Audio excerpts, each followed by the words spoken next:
Bismillahirrahmanirrahim. Assalamualaikum warahmatullahi wabarakatuh. Selamat pagi, selamat beraktivitas kembali. Hari ini sampai kepada koneksi antar materi modul 2.3 tentang coaching guru penggerak tahun 2022.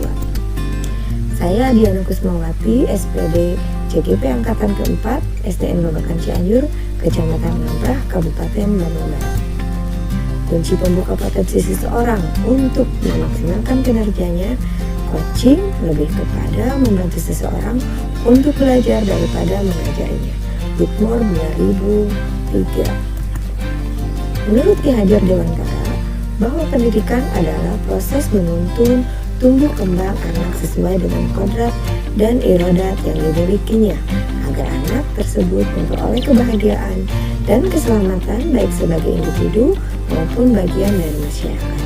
Untuk itu, salah satu proses menuntun tersebut dapat dilakukan dengan cara coaching.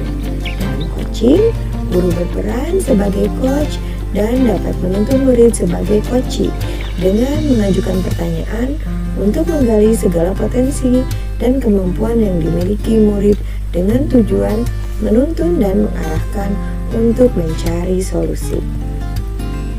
Peran guru. Guru sebagai coach akan selalu berupaya untuk menggali kebutuhan belajar murid dengan mendesain proses pembelajaran yang mampu memaksimalkan segala potensi yang dimiliki murid. Selain itu, secara sosial emosional, segala potensi murid dapat berkembang secara maksimal.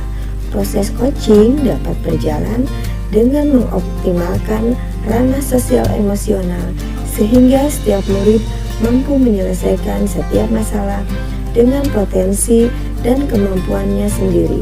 Pada akhirnya, mereka akan mampu hidup bebas dan merdeka menentukan jalan hidupnya sesuai dengan kekuatan dan potensinya masing-masing. Perbedaan antara coaching, konseling, dan mentoring dalam konteks pendidikan berdasarkan tujuannya. Coaching mengarahkan coachee untuk menyelesaikan masalah sendiri dan memaksimalkan potensinya. Sedangkan konseling membantu konseli memecahkan permasalahan. Dan mentoring membagikan pengalamannya untuk membantu mentor mengembangkan dirinya. Berdasarkan hubungannya, coaching, kemitraan yang setara antara coachee sendiri yang mengambil keputusan. Coach hanya mengarahkan saja, coachee lah yang membuat keputusan besar. Hubungan antara seseorang ahli dan seseorang yang membutuhkan bantuannya, konselor bisa saja sebagai langsung memberi solusi. Kemudian hubungan antara mentoring, hubungan antara seseorang yang berpengalaman dan yang kurang berpengalaman. Mentor langsung saja memberikan tips bagaimana menyelesaikan sesuatu masalah atau mencapai sesuatu. Berdasarkan keahliannya, coach bisa saja seseorang yang ahli, guru, teman, atau rekan kerja. Konseling adalah sebagai konselor, yaitu seseorang yang ahli dalam bidangnya. Sedangkan mentoring adalah mentor, adalah seseorang yang berpengalaman di dalam bidangnya. Keterampilan dasar coaching terdapat 4 keterampilan, yaitu 1.